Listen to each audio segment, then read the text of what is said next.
ಹರಿಹರ ಪಂಚಮಸಾಲಿ ಗುರುಪೀಠದಲ್ಲಿ ಒಂದು ಕಡೆ ಲೆಕ್ಕ ಕಡೆ ಹೋರಾಟ ನಡೀತಾ ಇದ್ರೆ, ಇನ್ನೊಂದು ಕಡೆ ಟ್ರಸ್ಟ್ಗಳು ಗುರುಗಳ ಪದಾಚ್ಯುತಿ ಮಾಡಿರುವಂಥದ್ದು. ಸೊ ಎಲ್ಲದ್ರ ಬಗ್ಗೆ ಮಾತಾಡಲಿಕ್ಕೆ ಗುರುಗಳು ನಮ್ಮ ಜೊತೆ ಇದ್ದಾರೆ, ಅವ್ರನ್ನ ಮಾತಾಡ್ತಾವನ್ನ. ಗುರುಗಳೇ, ಒಂದು ಕಡೆ ಲೆಕ್ಕ ಕೊಡಿ ಹೋರಾಟ ನಡೀತದೆ, ಇನ್ನೊಂದು ಕಡೆ ಟ್ರಸ್ಟ್ಗಳು ಸಭೆ ಮಾಡಿ ನಿಮ್ಮನ್ನು ಪದಾಚ್ಯುತಿ ಮಾಡಿರುವಂಥ, ಏನು ಹೇಳಿ? ಇದೊಂದು ಹಾಸ್ಯಾಸ್ಪದ. ಪದಚ್ಯುತ ಅನ್ನೋದು ಹಾಸ್ಯಾಸ್ಪದ. ನಾವು ಪೀಠಾಧ್ಯಕ್ಷ ಆಗಿರೋದು 12 ಜನ ಟ್ರಸ್ಟಿಗಳು ನೋಡಿಕೊಂಡಲ್ಲ, ಅಖಂಡ ಪಂಚಮಸಾಲಿ ಜನಾಂಗದ ಒಂದು ಉದ್ಧಾರದ ಹೆದ್ದಾರಿಗೆ ತೆಗೆದುಕೊಂಡು ಹೋಗಬೇಕಂತ ನಾವು ಪೀಠಾಧ್ಯಕ್ಷರಾಗಿರೋದು. 12 ಜನಗಳು ಮುಖ್ಯ ಅಲ್ಲ, ಅವರೇ ಟ್ರಸ್ಟ್ನ ಬಯಲಗಳನ್ನು ಸರಿಯಾಗಿ ಓದಲಿ ಅಂತ ಹೇಳಬೇಕಿರ್ತೀವಿ. ಪ್ರತಿ 5 ವರ್ಷ ಒಂದು ಸಲ 1/4 ಡಿಸಾಲ್ವ್ ಆಗ್ಬೇಕಂತ ಇದೆ. ಅವು ಯಾವ ರೂಲ್ಸ್ಗಳು ಫಾಲೋ ಮಾಡಿಲ್ಲ.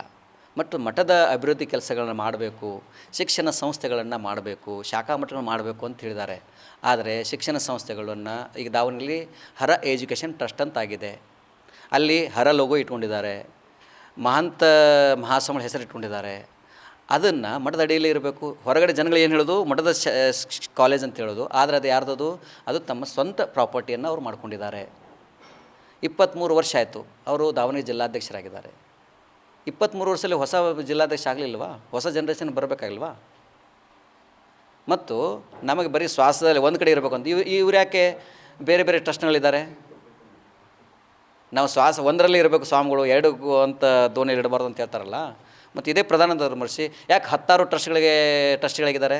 ಅದು ಬೇರೆ ಬೇರೆ ಮಠದ್ದು. ನಮ್ಮ ಪಂಚಮಸಾಲಿ ಮಠದ ಅಲ್ಲದೆ ಯಾರಿಂದ ಈ ಪೀಠ ಹೊರಗಡೆ ಬಂತು ಆ ಪೀಠದ ಟ್ರಸ್ಟ್ಗಳಿದ್ದಾರೆ, ಆ ಎಜುಕೇಷನ್ ಟ್ರಸ್ಟ್ ಇದ್ದಾರೆ. ಈ ಚಿತ್ರಮುರುಘಾ ಮಠ ದಾವಣಗೆರೆ, ಆ ಮಠದ ಟ್ರಸ್ಟ್ ಇದ್ದಾರೆ. ಒಂದು ಕಡೆಗೆ ಚಿತ್ರಮುರುಘಾ ಮಠವನ್ನು ಟೀಕೆ ಮಾಡ್ತಾರೆ, ಇನ್ನೊಂದು ಆ ಮಠದ ಟ್ರಸ್ಟ್ ಇದ್ದಾರೆ. ಇನ್ನೊಂದು ಕಡೆಗೆ ಪಂಚಪೀಠಗಳಿಂದ ಹೊರಗೆ ಬರಬೇಕು ಅಂತೇಳಿ ವಿರೋಧ ಮಾಡಿದ್ರೆ ಆ ಪಂಚಪೀಠದ ಟ್ರಸ್ಟ್ಗಳಿದ್ದಾರೆ. ಅಂದರೆ ಅವರು 10 ಟ್ರಸ್ಟ್ಗಳಿದ್ದಾರೆ. ಅವರಿಗೆ ಒಂದು ನ್ಯಾಯ, ನಮಗೊಂದು ನ್ಯಾಯನಾ? ಇವರು ಮಾಡಿದ್ದ ಅವ್ಯವಹಾರವನ್ನು, ಭ್ರಷ್ಟಾಚಾರವನ್ನು ನಾವು ಹೇಳಿಲ್ಲ, ಸಂಸ್ಥಾಪಕ ಟ್ರಸ್ಟಿಗಳೇ ಅವತ್ತು 10ನೇ ತಾರೀಕು ಮಾರ್ಚ್ ತಿಂಗಳಲ್ಲಿ ಏನು ಮಠದಲ್ಲಿ ಮೀಟಿಂಗ್ ಆಯಿತು. ಮೀಟಿಂಗ್ದಲ್ಲಿ ಎಲ್ಲರ ಮಧ್ಯದಲ್ಲೇ ಯಾರ್ಯಾರು 2008ರಿಂದ ಇಲ್ಲಿವರೆಗೆ ಏನಾಗಿದೆ ಸುದೀರ್ಘವಾಗಿ 49 ನಿಮಿಷಗಳ ಕಾಲ ಮಾತಾಡಿದ್ದಾರೆ. ಅವಾಗ 2008ನೇ ಇಸ್ವಿಯಲ್ಲಿ ಎಷ್ಟು ಕೋಟಿ ಹಣ ಬಂತು, ಅದರಲ್ಲಿ ಎಷ್ಟು ಕೋಟಿ ಹಣವನ್ನು ತಿಂದವರು ಯಾರು ಅಂತ ಹೇಳಿದರು. ಬೆಳ್ಳಿ ಎಷ್ಟು ಬಂತು, ಅದರಲ್ಲಿ ಏನೇನಾಯಿತು ಹೇಳಿದರು. ಸರ್ಕಾರ ದುಡ್ಡು 10 ಕೋಟಿ ಬಂತು, ಅದರಲ್ಲಿ ಎಷ್ಟು ಯಾರ ಹೆಸರಲ್ಲಿ ಫೋರ್ಜರಿಯನ್ನು ಮಾಡಿದರು, ಎಷ್ಟು ದುಡ್ಡು ತಿಂದರು ಅನ್ನೋದನ್ನು ಅವರು ಹೇಳಿದ್ದಾರೆ. ಹೇಳಿದ ಮೇಲೆ ಅದೆಲ್ಲ ಗೊತ್ತಾಗಿಬಿಡ್ತಲ್ಲ. ಅವಾಗೆಲ್ಲ ಹಿಂಗೆ ಕಣ್ಣು ಕೆಳಗೆ ಹಿಂಗೆ ಹಿಂಗೆ ಇಟ್ಕೊಂಡು ಕೂತ್ಕೊಂಡಿದ್ರು. ರಾತ್ರಿ ಏನು ಮಾಡಿದರು? ಅವರೇ ಬಂದು ಆ DVRನ ಕದ್ಕೊಂಡು ಹೋದರು. ಮತ್ತು ನಮ್ಮ ಡಾಕ್ಟರ್ ರಾಜ್ಕುಮಾರ್ ಮೇಲೆ ಹಲ್ಲೆ ಮಾಡಿದರು. ನಮ್ಮ ದಾಸೋಹ ಸಮಿತಿ ಅಧ್ಯಕ್ಷರಾಗಿರುವಂಥ ಪ್ರಕಾಶ್ ಪಾಟೀಲ್ರ ಮೇಲೆ ಹಲ್ಲೆ ಮಾಡಿದರು. ನಮ್ಮ ಮಠದ ಪ್ರಾಮಾಣಿಕ ಒಬ್ಬ ಸಿಬ್ಬಂದಿ ಅಶೋಕ್ ಅಂತೇಳಿ ಅವನ್ನ ಸಿಕ್ಕಾಪಟ್ಟೆ ಹೊಡೆದರು. ಮಠ ಇದು ಎಂಥ ಶಾಂತಿ ಸಮಾಧಾನದ ಧರ್ಮಿಗಳೇ, ಧರ್ಮದರ್ಶಿಗಳು ಅಧರ್ಮದವಾದಂಥ ಕೆಲಸವನ್ನು ಪೀಠದಲ್ಲಿ ಇದ್ಕೊಂಡು ಮಾಡಿದ್ದಾರೆ. ಹಾಗಾಗಿ ಭಕ್ತರೇ ಲೆಕ್ಕ ಕೊಡಿ ಅಂತ ಕೇಳ್ತಾ ಇದ್ದಾರೆ. ಆ ಲೆಕ್ಕ ಕೊಡಿ ಅಂತಂದಕ್ಕೆ ಅದಕ್ಕೇನು ಮಾಡಿದ್ರೆ ಸ್ವಾಮಿಗಳು ತಂದಿದ್ದಾರೆ. ಅಂದರೆ ಸ್ವಾಮಿಗಳನ್ನ ತೆಗೆದುಬಿಟ್ರೆ ಲೆಕ್ಕ ಕೇಳೋರು ಇರೋಂಗಿಲ್ಲ. ಸ್ವಾಮೀಜಿ ಸೆಂಟ್ರಲ್ ಪೀಠಾಧ್ಯಕ್ಷರು ಇವರೇ ಇಲ್ಲ ಅಂತ ಲೆಕ್ಕ ಕೇಳೋರು ಯಾರಿದ್ದಾರೆ? ಹಿಂದೆ ಹೀಗೆ ಮಾಡಿ ಒಂದು ಷಡ್ಯಂತ್ರವನ್ನು ಮಾಡಿ ಆ ಸಿದ್ಧಲಿಂಗ ಸ್ವಾಮೀಜಿಯವರು ಇದ್ದರು. ಭಾಳ ಪ್ರಾಮಾಣಿಕವಾಗಿ ಸಮಾಜ ಸಂಘಟನೆಯನ್ನು ಮಾಡ್ತಾಯಿದ್ರು. ಹಳ್ಳಿಗಳಿಗೆ ಏಕರಾತ್ರಿ ಪಟ್ಟಣ ಪಂಚಾಯತ್ ಇಡೀ ರಾಜ್ಯವ್ಯಾಪಿ ಪ್ರವಾಸವನ್ನು ಮಾಡಿ ಸಂಘಟನೆ ಮಾಡಿದರು. ಆ ಸ್ವಾಮೀಜಿಯವ್ರನ್ನ ಹಿಂಗೆ ಷಡ್ಯಂತ್ರವನ್ನು ಮಾಡಿ ಅವ್ರನ್ನ ಹೊರಗೆ ಹಾಕಿದರು. ಅದಾದ ಮೇಲೆ ನಮ್ಮ ಹತ್ರ ಬಂದರು ಇವರು 2013ನೇ ಇಸ್ವಿಯಲ್ಲಿ ನೀವು ಪೀಠಾಧೀಶ ಆಗಬೇಕು ಅಂತ. ಸತತ 5 ವರ್ಷಗಳ ಕಾಲ ಕೇಳ್ಕೊಂಡ್ರು ಪ್ರಧಾನ ಧರ್ಮದರ್ಶಿಗಳು ನಮ್ಮನ್ನು. ನಾವು ಬೇರೆ ಬೇರೆ ಸ್ವಾಮಿಗಳು ಮಾಡಿರಿ ನಾ ಆಸಕ್ತಿ ತೋರಿಸ್ತಿರ್ಲಿಲ್ಲ ಅವಾಗ. ಆದರೆ 2018ರಲ್ಲಿ ನಮ್ಗೆ ಗೊತ್ತಿಲ್ಲದಂಗೆ ಮಠ ಉದ್ಘಾಟನೆ ಆಗೋಕ್ಕಿಬ್ಬರು ನಮ್ಮ ಹೆಸರು ಹಾಕೊಂಡು ಬಿಟ್ಟಿದ್ರು. ನಾವೇನು ನಾನು ಒಪ್ಪೇ ಇರಲಿಲ್ಲ. ನಾನು ಅವಾಗ ಹೊರದೇಶದಲ್ಲಿದ್ದೆ. ಅವಾಗ ಬಂದ ಮೇಲೆ ಕೊನೆಗೆ ಸಿದ್ದೇಶ್ವರ ಸ್ವಾಮೀಜಿಯವರು, ವಿಜಯಪುರ ಸಿದ್ದೇಶ್ವರ ಸ್ವಾಮೀಜಿಯವರು ಮತ್ತು ನಮ್ಮ ಇಳಕಲದ ಗುರು ಮಹಾಂತಪ್ಪಗಳು, ಇಲ್ಲ ನೀವು ಆಗ್ರಿ, ಆ ಸಮಾಜಕ್ಕೆ ಒಳ್ಳೆಯದಾಗತ್ತೆ ಅಂತ ಹೇಳಿದ ಮೇಲೇ ವಿದೌಟ್ ಎನಿ ಎಕ್ಸ್ಪೆಕ್ಟೇಷನು ಇಲ್ಲಿ ಬಂದ್ವಿ. ಆದಾಗ ಅಲ್ಲಿ ನಮ್ಮ ಸಂಪುಟ ಪತ್ರದಲ್ಲಿ ಶ್ವಾಸವನ್ನು ಬಿಡಬೇಕು ಅಂತಿಲ್ಲ. ನಮಗೆ ದೀಕ್ಷೆ ಕೊಟ್ಟಂಥ ಸ್ವಾಮಿಗಳು ಹಾಲಕೇರಿ ಅನ್ನದಾನ ಸ್ವಾಮಿಗಳು, ಸಂಗನ ಬಸವ ಮಹಾಸ್ವಾಮಿಗಳು, ಅವರೇ 64 ಮಠದ ಮಠಾಧೀಶರಾಗಿದ್ದಾರೆ.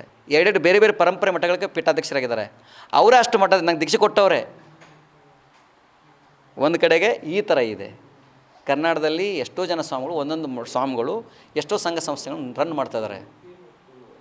ಅದನ್ನು ಅವರು ಗಾಳಿಗೆ ತೋರಿದ್ದಾರೆ. ಅವರು ಹುಳಕ್ಕೂ ಮುಚ್ಕೊಳ್ಳೋಕೆ ಹೋಗಿ ಸ್ವಾಮಿಗಳು ತಂದಾರೆ ಅಷ್ಟೇ. ಈಗ ನೀವು ಆರಂಭದಲ್ಲಿ 2018ರಲ್ಲಿ ಹೂವು ಮಳೆ ಸುರಿಸ್ಕೊಂಡು ನಿಮ್ಮನ್ನ ಮಠಕ್ಕೆ ಕರ್ಕೊಂಬಂದರು. ಈಗ ನಿಮ್ಮ ಮೇಲೆ ಈ ರೀತಿ ಆರೋಪ ಮಾಡೋದು, ನೀವು ಎಲ್ಲೋ ಒಂದು ಕಡೆ ಭಕ್ತರು ಲೆಕ್ಕ ಕೇಳಿದ್ದೆ, ಸ್ವಾಮೀಜಿಗಳಿಗೆ ಮುಳುವಾಯ್ತಾ? ಹೌದು, ಅವತ್ತೂ ಯಾವಾಗ ಲೆಕ್ಕವನ್ನು ಕೇಳಿದ್ದಾರೆ, ಇದನ್ನೇ ಮಾಡ್ಕೋತ ಬಂದಿದ್ದಾರೆ ಅವರು. ಇನ್ನು ಸಿದ್ಧಲಿಂಗ ಸ್ವಾಮಿಗಳು ಲೆಕ್ಕ ಕೇಳಿದ್ದಾರೆ, ಇದು ನಮ್ಮದಂತಲ್ಲ. ಹಂಗೆ ಮತ್ತು ಪ್ರಾಮಾಣಿಕ ಭಕ್ತರನ್ನ ಈ ಮಠಕ್ಕೆ ಬರಲ್ಲ ನೋಡ್ಕೊಂಡಿದ್ದಾರೆ. ನೋಡಿ, ನಾವು ಹರಿಹರಕ್ಕೆ ಬಂದು 8 ವರ್ಷ ಆದ್ರೂ ಹರಿಹರ ಹಳ್ಳಿಗಳಿಗೆ ಹೋಗಿ ಕೊಟ್ಟಿಲ್ಲ ನಮ್ಮಣ್ಣ.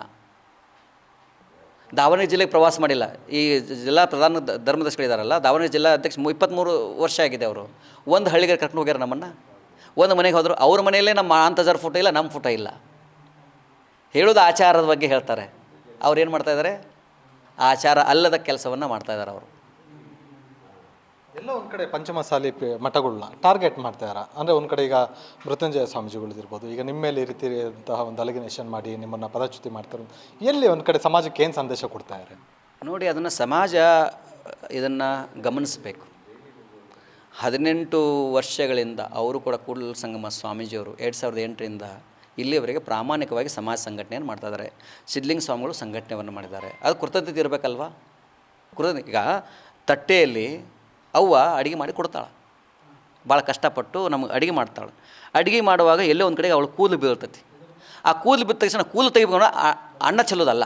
ಇವ್ರು ಮಾಡ್ತಾ ಇರೋದೇನು? ಅನ್ನ ಚೆಲ್ಲೋ ಕೆಲಸ ಮಾಡಕತ್ತಾರೆ, ಕೂದಲು ತೆಗೆದ ಬದಲು. ಇಷ್ಟು ವರ್ಷಗಳ ಕಾಲ ಸ್ವಾಮಿಗಳು ಮಾಡಿದ್ದು ಇವರಿಗೆ ಸೇವೆ ನೆನಪಾಗಲಿಲ್ವಾ?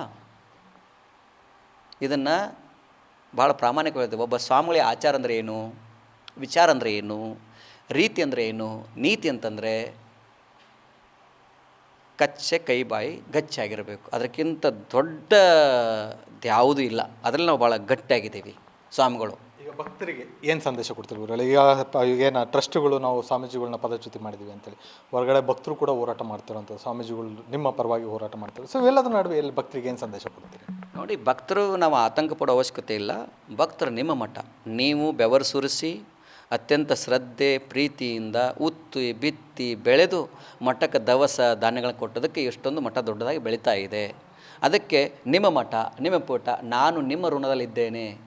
ನಾವು 12 ಜನ ಟ್ರಸ್ಟಿಗಳು ನೋಡಿ ಮಟ್ಟಕ್ಕೆ ಬಂದಿಲ್ಲ, ಲಕ್ಷಾಂತರ ಪಂಚಮಸಾಲಿಗಳನ್ನು ನೋಡಿ ಬಂದಿದ್ದೇನೆ. ಅವ್ರ ಮನೆಯಲ್ಲಿ ಪ್ರಸಾದವನ್ನು ಮಾಡಿದ್ದೇನೆ, ಊಟ ಮಾಡಿದೆ, ಅವ್ರ ಜೋಳದ ರೊಟ್ಟಿ ರಾಗಿ ಮುದ್ದೆ ತಿಂದಿದ್ದೇನೆ. ಅವರ ಕೊಟ್ಟಂಥ ಪ್ರಸಾದ ನನ್ನಲ್ಲಿ ರಕ್ತ ಆಗಿ ಶಕ್ತಿಯಾಗಿ ಅದು ವಿಜೃಂಭಿಸ್ತಾ ಇದೆ. ನಾನು ಅವರ ಋಣಿ ಇದ್ದೇನೆ, ಇವ್ರ ಋಣಿ ಅಲ್ಲ. ಈ ಯಾವ ಟ್ರಸ್ಟಿಗಳಿಗೂ ಇದಕ್ಕೂ ಸಂಬಂಧ ಇಲ್ಲ. ಟ್ರಸ್ಟ್ ಆಗಿರೋದು 2018 ಏಪ್ರಿಲ್ನಲ್ಲಿ, ಪೀಠ ಆಗಿರೋದು 2018 ಫೆಬ್ರವರಿಯಲ್ಲಿ. ಪೀಠ ಮೊದಲು, ಆಮೇಲೆ ಟ್ರಸ್ಟು. ಇಡೀ ಸಮಾಜ ಈ ಪೀಠದ ಬೆನಿಫಿಷರಿ ಯಾರಪ್ಪ ಅಂತಂದರೆ, ನಿಜವಾದ ಬೆನಿಫಿಷರಿ ಅಂದರೆ ಇಡೀ ಅಖಂಡ ಪಂಚಮಸಾಲಿ ಸಮಾಜ. ಹಾಗಾಗಿ ನಮ್ಮ ಪೀಠದ ಅಡ್ಮಿನಿಸ್ಟ್ರೇಟರ್ ಇದ್ದಾರೆ, ಡಾಕ್ಟರ್ ರಾಜ್ಕುಮಾರ್ ಅವರು, ನಮ್ಮ ಸಮಾಜದ ಅನೇಕ ಜನ ಹಿರಿಯರಿದ್ದಾರೆ, ಸದ್ಭಕ್ತರಿದ್ದಾರೆ.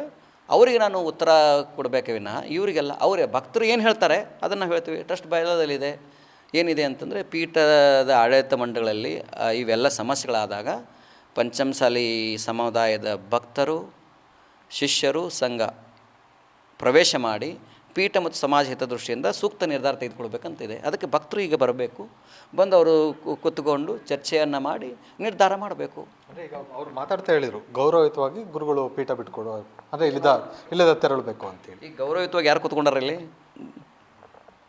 ಅಗೌರವದಿಂದ ಹೋದವ್ರು ಯಾರು? ಈಗ ನಿಮಗೆ ಇಲ್ಲೇ ಗೊತ್ತಾಗ್ತದೆ. ಗೌರವಯುತವಾಗಿ ಹೋಗ್ಬೇಕಂತ ಹೋದವ್ರು ಯಾರೀಗ? ಅವರೇ ಗೌರವಯುತವಾಗಿ ಹೋಗಬೇಕು. ಯಾಕಂದರೆ ಪ್ರತಿ 5 ವರ್ಷಕ್ಕೊಂದು ಸಲ 1/4 ಹೋಗ್ಬೇಕಂತಿದೆ. ಗೌರವಯುತವಾಗಿ ಅವರೇ ಬಿಟ್ಟು ಹೊಸ ಪೀಳಿಗೆ ಕೊಡಬೇಕು. ಹಳೆ ಮತದ ಕೊಳೆಯೆಲ್ಲ ಹೊಸ ಮತೀಯ ಹೊಳೆಯಲ್ಲಿ ಕೊಚ್ಚಿ ಹೋಗಲಿ, ಬರಲಿ ವಿಜ್ಞಾನ ಸದ್ಬುದ್ಧಿ ಅಂತ ಕುವೆಂಪು ಹೇಳ್ತಾರೆ. ಹೋಗಬೇಕಾಗಿರೋದು ಅವರು ಗೌರವದಿಂದ. ಆದರೆ ಅವ್ರು ಏನು ಮಾಡ್ತಾಯಿದ್ದಾರೆ? ಈಗ ಅವರು ರಕ್ಷಣೆ ಕೊಡೋರು ಅಷ್ಟೆಲ್ಲ ಧೈರ್ಯ ಇತ್ತಂತಾರೆ, ರಕ್ಷಣೆ ತೊಗೊಂಡ್ಬಿಡ್ತಾರೆ. ಇಲ್ಲಿ ಗೊತ್ತಾಗುತ್ತೆ ಕಳ್ರು ಯಾರು, ಸುಳ್ಳು ಯಾರು.